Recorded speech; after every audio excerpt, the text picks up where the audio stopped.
Surat Petrus yang kedua. Surat ini ditujukan kepada jaringan gereja yang sama seperti surat pertama Petrus, dan kemungkinan ditulis dari lokasi yang sama di Roma. Petrus telah menyadari fakta bahwa dia akan segera meninggal. Dan bukti yang kita dapatkan dari tradisi awal adalah bahwa Petrus dieksekusi oleh penguasa Romawi pada masa pemerintahan Kaisar Nero. Sehingga surat ini bertindak sebagai khotbah perpisahan Petrus. Dia memulai dengan menawarkan sebuah tantangan terakhir bahwa pengikut Yesus harus menjadi orang-orang yang tidak pernah berhenti bertumbuh. Kemudian diikuti dengan dua peringatan terakhir tentang semakin banyaknya guru-guru palsu yang menyesatkan orang-orang Kristen di komunitas-komunitas gereja ini. Pertama, dengan cara hidup mereka yang jahat, dan kedua, oleh teologi mereka yang tidak sehat.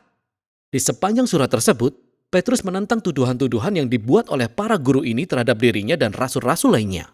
Dan tujuan Petrus adalah mengembalikan kepercayaan dan ketertiban ke komunitas-komunitas gereja ini. Jadi Petrus membuka dengan mengingatkan gereja-gereja ini bahwa melalui Yesus, Allah telah mengundang semua orang untuk menjadi bagian dalam sifat ilahinya sendiri.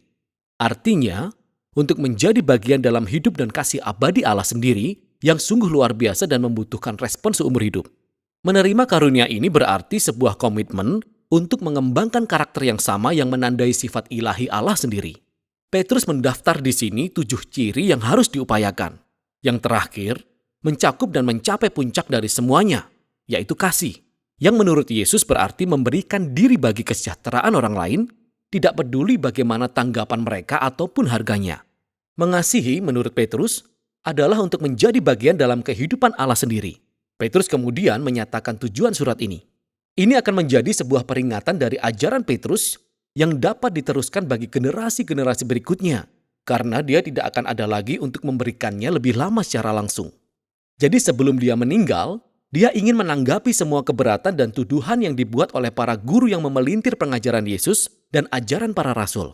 Petrus pertama-tama membahas sebuah tuduhan yang diulang-ulang oleh orang-orang skeptis sekarang dan masa depan, yakni bahwa dia dan para rasul hanya mengarang semua hal tentang Yesus yang telah bangkit dari antara orang mati dan adalah Raja dunia, bahwa Yesus tidak akan kembali suatu hari nanti.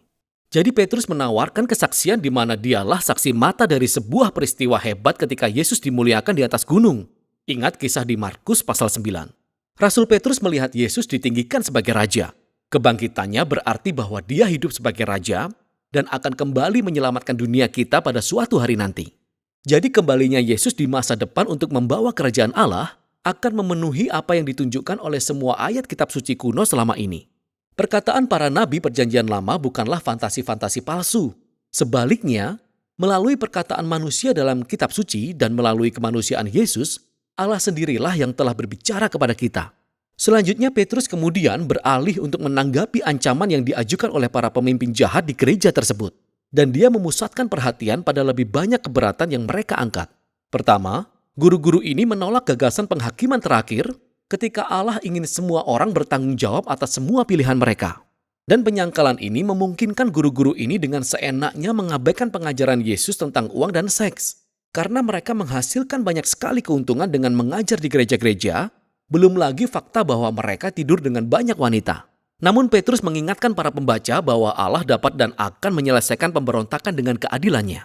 Dia mengingat kembali 3 contoh kuno saat Allah melakukan ini. Petrus pertama-tama menyebutkan kisah tentang anak-anak Allah dalam Kejadian 6 yang ditafsirkan dalam karya populer Yahudi pada zaman itu yang disebut 1 Henokh.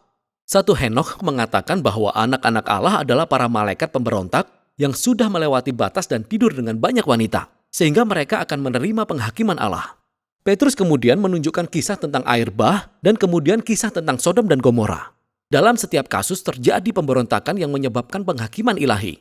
Tetapi Petrus berkata, Allah selalu setia untuk membebaskan umatnya dan dia menggunakan kisah Lot sebagai contohnya.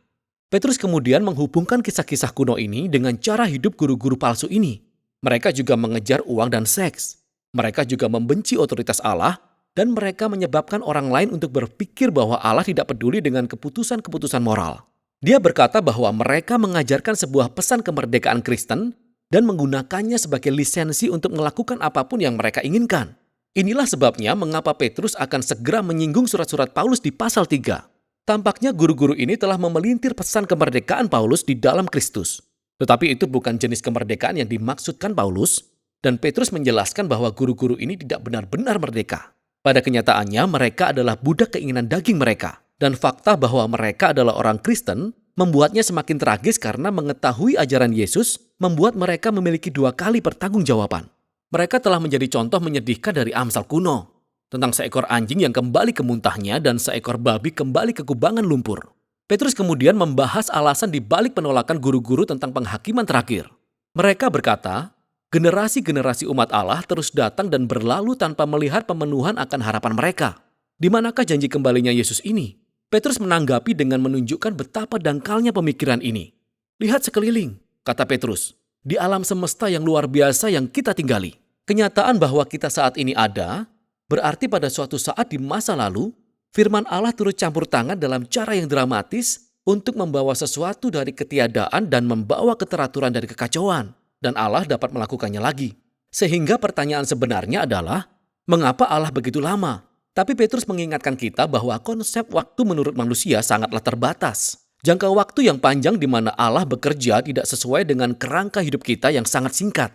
Jumlah waktu yang lama ini sebenarnya merupakan tanda kesabaran Allah. Karena setiap generasi diberi kesempatan untuk menyadari keegoisannya sendiri, untuk merendahkan dirinya sendiri, dan bertobat di hadapan kasih karunia Allah yang berlimpah. Dan kasih karunia Allah akan membawa kisah ini pada akhir ceritanya di hari Tuhan. Di sini Petrus mengacu pada puisi kenabian Yesaya dan Sefanya yang menggambarkan hari keadilan Allah sebagai api yang menghanguskan. Petrus mengatakan bahwa langit akan berlalu dan stoikeia akan meleleh oleh api. Ini adalah kata Yunani yang bisa merujuk pada unsur-unsur alam. Dalam hal ini berarti lenyapnya alam semesta yang material ini. Atau kemungkinan besar, ini mengacu pada benda-benda langit dengan kata lain bintang-bintang. Itulah arti kata ini dalam Yesaya pasal 34 di mana Petrus mengutipnya. Dalam hal ini, kalimat ini adalah sebuah kiasan tentang langit yang dilenyapkan, boleh dikatakan begitu, di hadapan Allah yang mampu melihat segalanya. Sehingga inilah sebabnya mengapa Petrus mengatakan bahwa hari Tuhan akan membuat bumi dan semua yang terjadi dapat terlihat. Tujuan utama keadilan Allah adalah bukanlah untuk melenyapkan alam semesta yang material ini, melainkan ini adalah untuk menelanjangi kejahatan dan ketidakadilan dan menyingkirkannya sehingga langit dan bumi jenis baru dapat muncul yang dipenuhi dengan kebenaran, penuh dengan kasih Allah dan orang-orang yang mengenal dan mencintai Allah serta mencintai sesama mereka seperti diri mereka sendiri.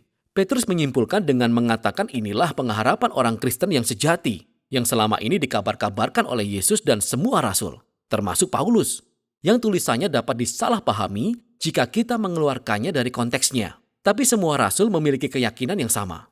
Lalu Petrus mengakhiri pidato terakhirnya bagi gereja. Nah, nada dari 2 Petrus ini terasa sangat keras. Tapi gairahnya berasal dari keyakinan kuat bahwa Allah mengasihi dunia ini dan Dia bertekad untuk menyelamatkannya melalui Yesus. Ini berarti bahwa kasih Allah harus berhadapan dan berurusan dengan dosa dan ketidakadilan yang menghancurkan dunia kesayangannya. Dalam waktu Allah sendiri, Dia akan melakukannya. Membuka masa depan yang baru bagi umat manusia dan untuk alam semesta itu sendiri. Jadi 2 Petrus memiliki visi harapan yang besar dan luas untuk seluruh dunia. Dan surat ini menantang kita untuk memeriksa kehidupan kita sehari-hari. Demikianlah isi surat Petrus yang kedua.